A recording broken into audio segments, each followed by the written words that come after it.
이사별로 쉬운 7번째 시간입니다. 우리 이사 60장을 통하여 영광의 새날에 대해서, 열방의 재물에 대해서, 선지국가에 대해서, 영화롭게 되는 일에 대해서 변론해 보도록 하겠습니다.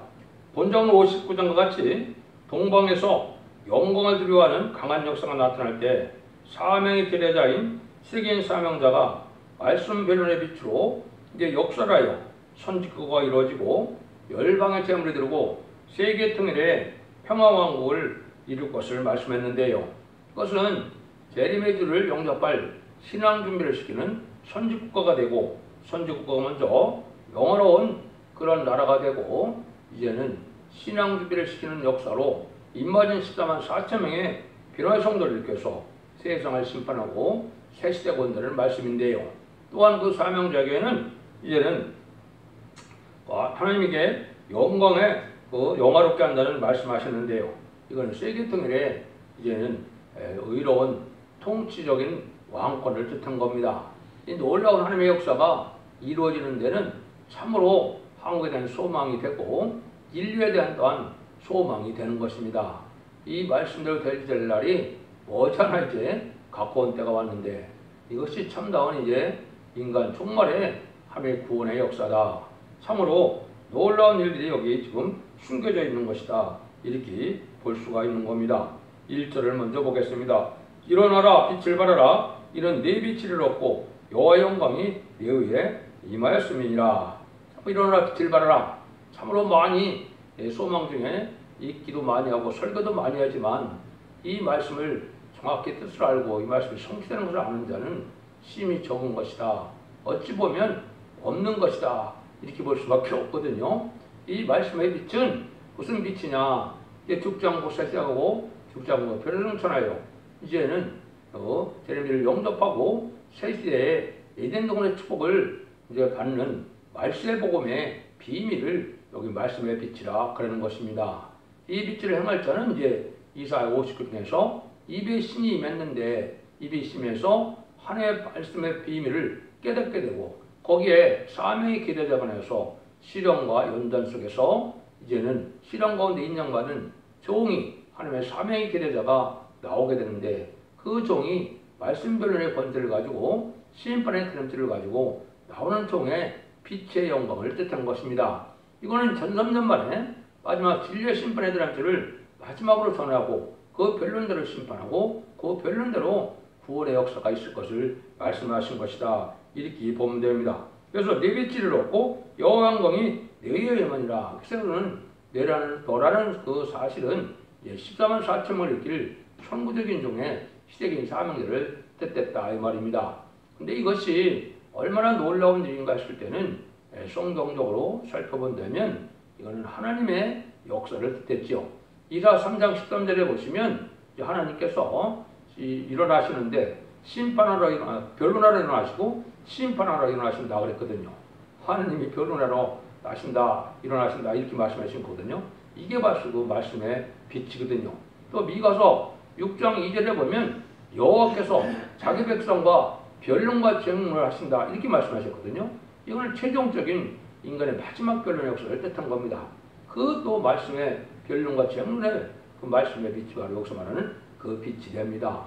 이것이 이제 아모스 7장 7절 8절에 보시면 주님께서 뭐라고 그럽니까? 주께서 내가 단죄를 베풀고 다시는 용서치 않는다 그랬죠.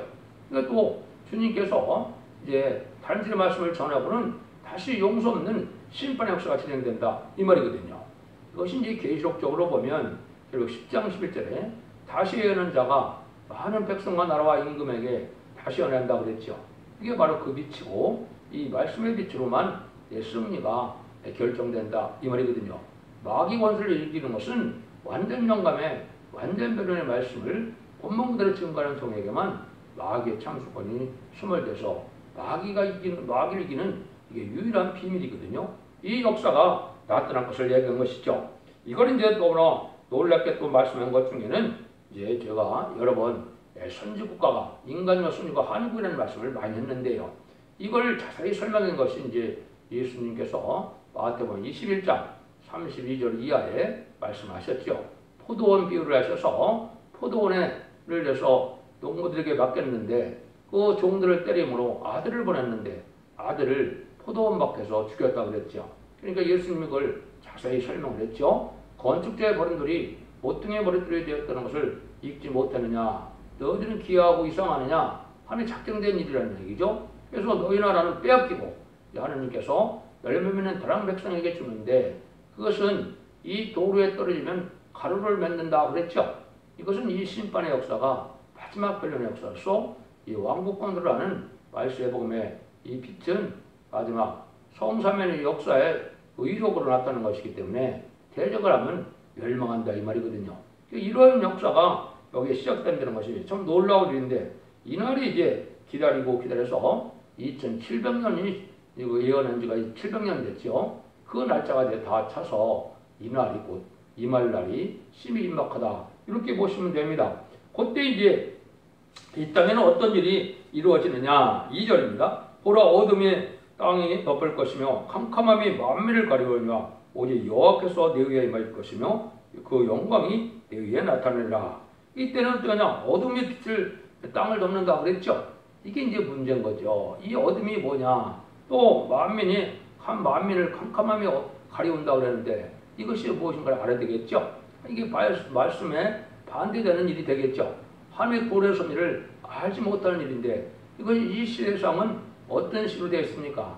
반기독교적으로 반사회적인 이러한 반기독교적인 사회가 되는데 이것이 어떻게 그렇게 되느냐 무신론 유물론의 공산사상에 물이 들어서 그 영향으로 이 세상은 물질만능주의가 됐고 과학만능주의가 됐고 인본주의로 인간의 지식의 위로 모든 난제를 해결할 것처럼 생각하고 또 헬레니즘 문화로 음란법의 사치다락한 문화가 만연이 되어서 예수님을 따라가고 하나님을 믿고 일하고 성경 말씀만이 진리여서 말씀만이 믿고 듣고 읽고 듣고 지켜서 이 원죄자원의 해결받아서 새시대의 복을 누린다는 사상을 갖기가 어렵게 됐거든요. 여기다 마음이 가려운 흑암이 된 것입니다.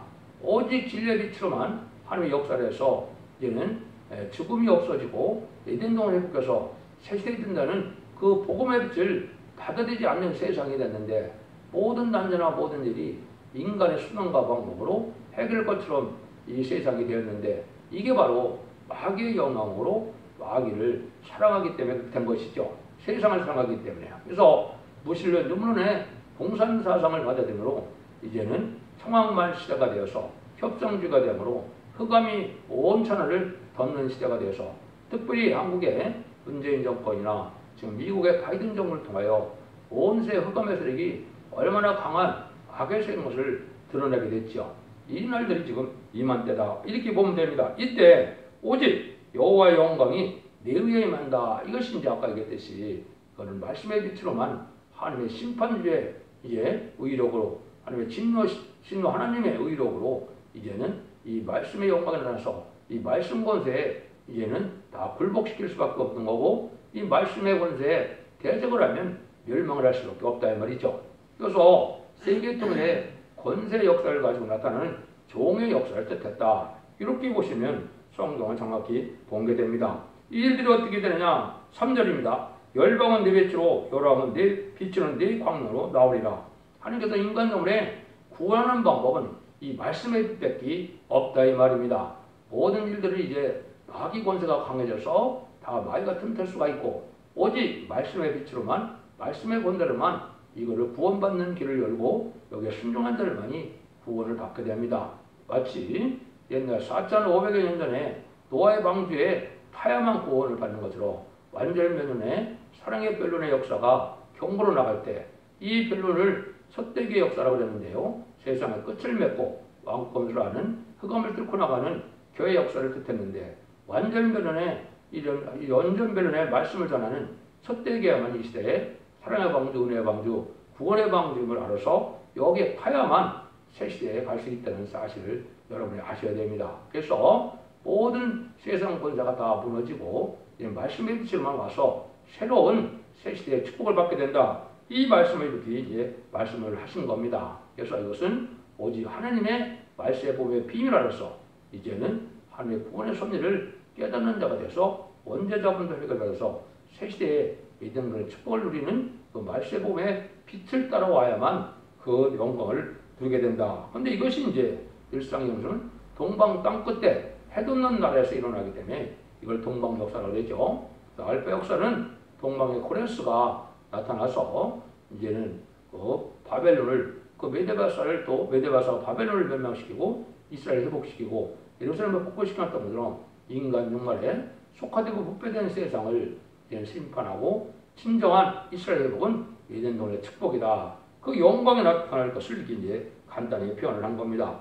4절 5절입니다. 내 눈을 들어 사면을 보라. 우리가 다 모여 내게로 오느니라. 네 아들들은 원방에서 오겠고 네 딸들은 안기어 올 것이라. 참 놀랍죠? 그것이 이제 하나님께서 온 세계 택한 종 택한 백성을 다 모으는 때가 온다. 이것이 이제 마지막 하늘의 참산자문의 구원의 역사를 뜻했습니다. 이걸 갖다 네 아들과 네 딸들이라고 그랬죠. 그래서 이것은 이제 믿음의 조상이 아브라함인 것처럼 이제 인간의 선구적인 종의 영적 육적 후손이 되는 자들이 되는 겁니다. 왜냐하면 그 말씀의 빛으로만 구원을 받기 때문에 그 말씀의 빛에 따라 복받는 자들은 바로 여기에 영적 후손이 되어서 다 이제는 새시대의 복을 누리게 된다 이 말이거든요.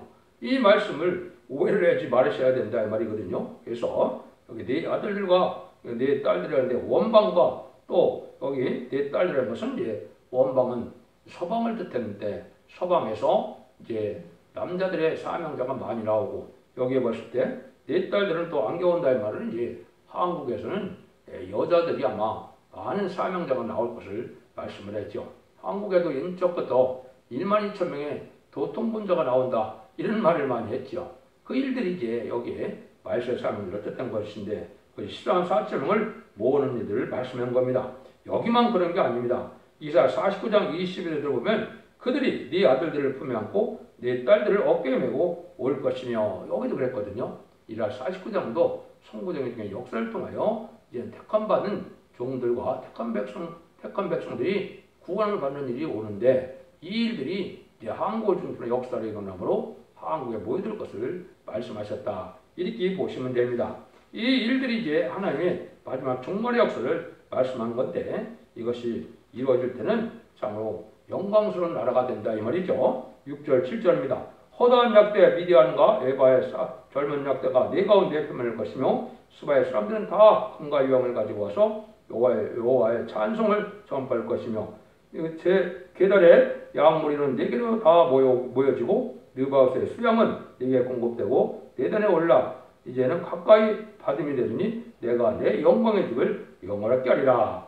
이거는 전 세계에서 이제 복받교회에서 한국에 입맞고 편성전하는 편성되어서 오는데 여기 보니까 약대에다가 뭘 심고 넣었죠. 이 약대는 지금으로 말하면 이제 자동차가 되겠죠. 그래서 이걸 다 갖고 한국에 오는데 각 나라의 특성품을 가지고 한국에 와서 하나님께 참된 예배를 드리고자 하죠. 시대적인 법에 따라 참된 하나님께서 받으실 만한 예배를 드리는 것이 바로 한국의 이게 새로운 제단의 역사인데 여기에 전 세계에서 다 모여들어서 여기 온다 이 말이거든요. 그래서 이때가 하나님의 집이 영광을 얻게 된다. 하나님의 말씀이 나타나고 하나님의 동방의 역사가 시작되는 나라를 뜻했죠. 한국이 사실은 인간 종말의 선지국가의 싸움을 감당함으로 하나님께서 하나님을 이 나라를 영원하게 한다 이 말입니다. 이것이 이제 세계적인 지도국이고 종조국이라고 이렇게 많은 이방종 세계인데 그 날들이 실제 이루어질 때가 오는 거죠. 그래서 하나님의 종말의 역사가 일으키기 시작한 곳을 뜻했는데 이것이 바로 동방 땅 끝에 해돋는 나라인 한국인데 이걸 구체적으로 이제 설명한 것이 8절 그들이죠. 저 구름같이 비둘기가 그 복음제를 날아오는 것 같이 날아오는 저들은 누구뇨? 그 소음들이 나를 악망하고 다시 배들이 먼저 이르되 원방에서 네 자손과 그 은금을 아울러 싣고 와서 네 하나님의 여호와의 이름을 드리려 하며 이스라엘의 거룩한 자에게 드리려 하는 자들이라. 이는 내가 너를 영롭게 하느니라. 약간은 이제 약대는 자동차를 뜻했다 그랬는데 여기에 이제 비둘기는 뭘 뜻했겠어요? 비둘기는 이제는 비행기를 뜻했죠. 근데 여기 또 배가 있죠. 그러니까 자동차와 배와 비둘기 같은 비행기로 온 세상에 영화로운 재물을 들고 나온다. 의롭고 경건한 깨끗한 재물을 가진 이러한 기독교인들이 많이 있겠죠. 이러한 정직하고 깨끗한 이제 기독교의 부자들이 복받기 위해서 한국의 모든 것을 다 싣고 한국으로 온다 이 말입니다. 이것이 이제 전산담에 일어날 일들인데 이 날이 곧 이제 심히 가깝다 이렇게 보시면 되죠. 내가 너를 영화롭게 한다. 이게 엄청난 말씀이거든요. 이건 세상을 통치할 수 있는 권세 능력으로 이 사람을 통해서 역사를 한다 이 말입니다. 말세 사명자는 물론 14만 4천 명인데 14만 4천 명의 백성들 일으킬 종을 여길 줄 중시로 말씀했기 때문에 내가 너를 영화롭게 한다. 세계통일의 권세 역사로 세상의 통치권을 가진 종의 역사니까 세상 권세가 당하지 못한다. 이런 말이 여기에 내포되어 있는 말입니다. 이렇게 해서 하나님의 역사가 영광으로 이 땅에 나타난 것을 얘기한 것이죠. 이것이 이제 이사야 62장에 보면 내 땅을 뿔려란다. 너를 헵시바란다 그랬거든요. 이 뿔려란다는 말이 한국의 땅과 결혼하고 싶어 한다 이 말이거든요. 그러니까 하나님이 기뻐하는 자가 헵시바인데 이 한국의 땅에 결혼하고 싶어서 한국에 다 온다 이 말이거든요. 요 일들이 이 한국에 와야만 하나님의 참다운 복을 영원한 복을 받을 수 있기 때문에 이런 날이 오는데 이것이 바로 마지막 한 일에 전산말의 역사인데 이건 진리의 빛에 따라 일어나는 역사를 뜻한 것이다. 이 역사는 또한 하나님의 절대적인 역사라는 것을 다시 10절에서 11절에 말씀하는데요. 내가 노아의 너를 쳤으나 이제는 나의 은혜로 너를 긍휼히 여겼은즉 이방인들이 네 상복을 쌓을 것이요 그 왕들이 너를 봉사할 것이며 네 성문이 항상 열려 저를 다치지 아니하리니 이런 사람들이 네게로 열방의 재물을 가져오며 그 왕들을 포로로 이끌어오미라. 너를 섬기라는 백성과 나라는 파멸하리니 그 백성들은 반드시 진멸되리라 그랬죠. 이때는 이제 뭐예요? 이 선구적인 종들이 하나님 앞에는 처음에는 버림받은 것 같이 또 징계를 받고 연단을 받아서 아주 하나님 앞에 이제 인정받지 못하는 것처럼 되지만은 하나님이 인정받는 날이 오면 하나님이 이제 심판의 하나님의 역사를 할 때는 이 종을 중심으로 역사를 하기 때문에 세상 사람들은 다 굴복할 수밖에 없고 또 왕들도 다 굴복을 해서 이 왕권에 동참하고 도와줄 수밖에 없는 때가 온다 이 말이죠. 왜냐? 이 왕권에 동참하지 않는 자는 하늘 적으로 여겨서 다 심판받게 된다 이 말입니다. 그래서 이걸 함으로 무서운 말씀하셨죠. 너를 섬기지 않는 백성과 나라는 파멸하리니 그 백성들은 반드시 진멸하라 그랬죠. 이게 마지막 하느님의 심판의 역사가 이 변론대로 이루어지기 때문에 이 변론의 말씀의 변론에 순종치 않는 자는 다 망한다 이 말입니다. 세상 권세가 당할 수 없게 다 망한다. 이것은 공중권세 받은 마귀 권세를 다 이기고 나오는 종이 되기 때문에 이 세상 권세로는 이 종을 당할 수가 없는 거고 그 종의 권세는 말씀의 빛으로 말씀의 권세로 나타나기 때문에 하나님의 능력으로 나타나서 이런 일이 이루어진다 이 말입니다. 이 날이 이제 임박한 때다 이렇게 이제 보시면 여러분이 지금 잘 깨달은 것이 되겠습니다.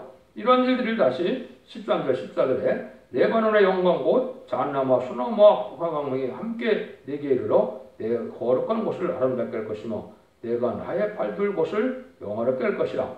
너를 괴롭게 하던 자의 자손이 몸을 굽혀 내게 나오며 너를 멸시하던 모든 자가 내 발 아래 엎드려서 너를 일컬어 여호와의 성읍이라 이스라엘의 거룩한 자라 시온이라 하리라.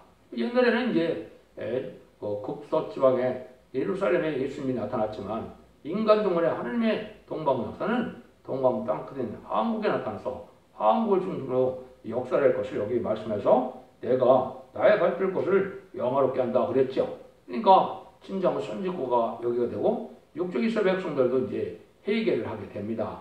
전선연반 끝날 쯤에 고개를 황치곤 한때 2000년 전에 십자가 못 박혀 죽인 십자가 못 박아 죽인 예수님이 성경대로 온 그리스도고 메시아라는 걸 깨닫고 그때 회개하거든요. 그러니까 하나님의 말씀이 나타나고 하나님의 역사가 나타나는 것이 하나님의 나라가 되고 하나님의 발될 곳이 되겠죠. 그게 이제 육적 이스라엘에서 1948년도에 한국으로 선지국가의 사명이 옮겼다는 것을 마태복음 21장에 예수님이 자세히 설명한 것을 제가 아까 말씀드렸죠. 건축 때 버린 돌이 모퉁이에 머리털이 되었다. 왕국관으로 오신 예수님을 육적 이스라엘 백성들이 십자가 못 박혀 버렸으므로 모퉁이 때 머리털이다. 왕국관들의 심판에 따른 뜻을 전하는 이런 심판주 역사는 동방 땅끝에 해돋는 나라인 함을 이루어질 걸 얘기한 것이죠. 그 일들이 이제 국제적으로 여기에 이제 이루어지는 때, 응해지는 때다. 이것이 이제 늘 자꾸 말씀드린 것처럼 마지막 한일의 전삼삼의 역사를 이렇게 말씀하셨다. 하나님의 말씀이 나타난 것이 여호와산이라. 출애굽기에도 그렇게 얘기했죠. 시내산에 하나님이 말씀이 임하는 그 산을 여호와의 산이라는 것처럼 이 시대도 마찬가지입니다. 하나님의 말씀이 나타나고 하나님의 능력의 역사가 나타나는 것이 바로 여호와의 성읍이고 여호와의 산이 된다 이 말입니다. 이것이 동방 땅 끝에 해돋는 나라로 예언된 일이고 이 일들이 이제 구체적으로 이루어지는 때다. 그래서 이사 11장 9절에서도 뭐라 했어요? 이런 새 시대가 오면 물이 바다를 덮은 같이 여호와라는 지식의 세상에 충만할 것입니다. 그랬죠. 지금까지는 예수 믿어 구원받는 영혼 구원 시대였지만 이때는 세일의 역사, 동방 역사로 세상을 심판하고 세세를 이루는 역사는 여호와의 비밀, 하나님의 비밀이고 하나님의 역사인데 하나님을 아는 비밀이 이제 비밀을 아는 자들이 새 시대 축복으로 여호와를 아는 지식이 세상에 충만하다 이렇게 말씀했거든요. 여러분이 이제 성부, 성자, 성령의 역사를 잘 깨달아서 인간으로 세상을 심판하고 에덴 동산의 축복을 줄 수 있는 그 비밀을 따라서 그 역사에 동참해야만 이 영광을 누릴 수 있다 이 말씀을 하신 겁니다. 그래서 지금은 이제 이 영원한 복음이라 이렇게 말씀하시는데 이것은 즉장고 세세가는 복음을 뜻한 것이고 예언서 계시록을 본문 그대로 하나님의 뜻대로 밝히는 걸 뜻했지 새로운 이론이나 새로운 학설을 통해서 구원을 펴는 것이 아닙니다. 모든 예언서 일절부터 빠짐없이 기록한 예언서가 성취됨으로 그 일들이 이루어지는 것이지 이방 종교나 탈선되는 교회처럼 많은 이론을 만들어서 그것으로 되는 것이 아니고 말씀 본문 그대로 되는 것을 여러분이 또한 잘 아셔야 됩니다. 근데 일들이 이루어지기까지는 이제는 어려움이 있다 이 말이죠. 15절 17절입니다. 전에는 내가 버림을 입으며 미움을 당하였으므로 내게로 친하는 자가 없었으나 이제는 내가 너로 영영 아름다움과 대대의 기쁨이 되게 하리니 내가 열방의 젖을 빨며 열방의 열왕의 유방을 빨고 나 여호와는 내 구원자 내 구속자 야곱의 전능자인 줄을 알리라. 내가 금을 가져 노스를 대신하며 은을 가져 철을 대신하며 노스로 나무를 대신하며 철로 돌을 대신하여 화병을 세워 관원을 삼으며 의를 세워 감독을 삼으리니. 이거는 이제 초창기에는 많은 신은 속에서 하나님의 버림받는 것 같은 이러한 형국에 있었지만은 하나님의 그 종을 들었을 때는 세상을 심판하고 에덴 동산에 아주 풍부한 눈물 고통, 재앙이 없고 부족함이 없는 이런 세상을 이루어지는 역사다. 이걸 지금 말씀한 겁니다. 이것도 여러 군데 또 예언이 돼 있어요. 한 군데만 더 보면 이사야 50장 10절 15절에도 보면 이 왕에는 그 얼굴이 타인보다 상하였고 그 모양이 인생보다 상하였으므로 무리가 그를 보고 놀랐거니와 그가 열방을 놀릴 것이며 여러 그를 인하여 입을 봉하리니. 이게 이 말이죠. 선거적인 정이 많은 시련을 겪을 때는 사람이 오가는 사도 없고 알아볼 수도 없을 만큼 심한 고난을 당하지만은 하나님이 들어쓰는 날에는 세상 사람들이 다시 놀라게 된다. 세상의 왕들이 다 굴복하는 역사니까 왕들이 입을 봉한다. 이런 말씀을 드렸죠. 이걸 지금 말씀하는 겁니다. 그래서 처음부터 큰 역사로 나타나는 것이 아니고 미약한 종들을 통하여 나타나는 역사를 말씀하셨다. 이렇게 보시면 되죠. 이것이 이제 새 시대의 영원한 축복이다 이 말이거든요. 18절에서 20절입니다. 다시는 강포한 일이 이 땅에 들리지 않을 것이요 황폐와 파멸이 이 경내에 더하시 없을 것이며 내가 내 성벽을 구원하라 내 성문을 찬송이라 칭할 것이라. 다시는 낮에 해가 내 빛이 되지 아니하며 달도 내게 비치지 않을 것이요 오직 여호와가 내게 영영한 빛이 되며 내 하나님이 내 영광이 되리니 다시는 내 해가 짖지 아니하며 내 달이 물러가지 아니할 것은 여호와가 내 영영한 빛이 되고 내 슬픔의 날이 미칠 것입니다. 이거는 이제 천왕국 시대에 걸쳐서 영원 무궁세계의 축복까지 말씀하셨다. 이렇게 보면 됩니다. 그래서 이것은 하나의 영원한 영광이고 다시는 어려움이 없고 부족함이 없는 영원한 안식세를 이루는데 1차적으로는 세상의 천년왕국이고 2차적으로는 백보자 심판 후에 계속 20장 3절처럼 영원한 무궁세계에서도 영영한 영광을 누리고 영원한 빛의 세계에 영을 누린다. 이 말이거든요. 21절 22절입니다. 내 백성이 다 의롭게 되어 영영이 땅을 차지하리니 그들이 나의 심은 가지요 나의 손으로 만든 것으로 나의 영광을 나타낼 것인데 그 작은 자가 손을 이루겠고 그 약한 자가 강골 이룰 것이라. 때가 되면 나 여호와가 속히 이루리라. 이게 마지막 때 하나님이 이루는 일인데 인마저 14만 4천 명에게 선거적인 경우들은 큰 나라를 이루고 또 약간 후진들은 작은 나라를 이루는 것처럼 이 강한 나라를 이룬다 이 말이죠.